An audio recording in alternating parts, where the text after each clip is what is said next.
ជំរាបសួរបាទពុកម៉ែបងប្អូនអតិថិជនរបស់ហាង Primo Electronic បងប្រុសបងស្រីគាត់ត្រូវការ Auto Wall 5 kVA យកទៅប្រើប្រាស់ជាមួយនឹងម៉ាស៊ីនត្រជាក់បងប្អូនដោយសារតែអតិថិជននៅខេត្តមួយចំនួនគាត់ពិបាករឿងភ្លើង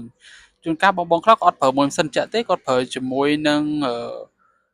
ampli ដល់ពេល ampli ក៏តម្រូវមានភ្លើងនឹងដែរដល់ពេល ampli យើងអត់មានភ្លើងនឹងគឺពិបាកប្រើអញ្ចឹងគឺគាត់ឡើងមកគាត់ប្រៀបធៀបតា 3kVA គុណភាពវាម៉េច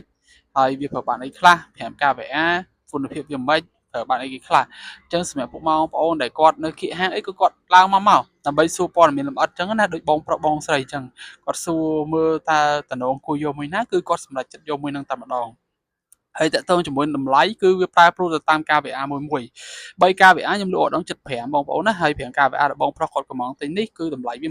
120ហើយសម្រាប់បងដែលគាត់ចង់បាននៅខេត្តគឺខ្ញុំ free ដឹកជញ្ជូនឲ្យហើយ 10kVA 190ហើយយើងមាន2 pha សម្រាប់ auto wall ដែលបងឃើញនៅក្នុងវីដេអូនេះគឺមាន2 pha pha ទី1គឺប្រើភ្លើង110 pha ទី2ប្រើភ្លើង220ហើយការប្រើប្រាស់អត់មានបាក់ទេបងគ្រាន់តែយកទៅដល់ជាមួយនឹងភ្លើងរត់យើងទៅហើយយើងកាច់ដុំ auto wall ឲ្យដំណើរការយើងយកឧបករណ៍ដែលយើងប្រើប្រាស់យើងដោតប្រើបានតែម្ដងអញ្ចឹងសម្រាប់បងដែលចង់ដឹងព័ត៌មានលម្អិតបងកុំភ្លេចឆាតចូល page ផ្លូវការយើងខ្ញុំណាយើងខ្ញុំនឹងបញ្យល់បន្ថែមទាក់ទងជាមួយនឹងព័ត៌មានលម្អិតអរគុណសម្រាប់បងដែលបានគ្រប់គ្រងជួបគ្នានៅការបង្ហាញនៅវីដេអូក្រោយណា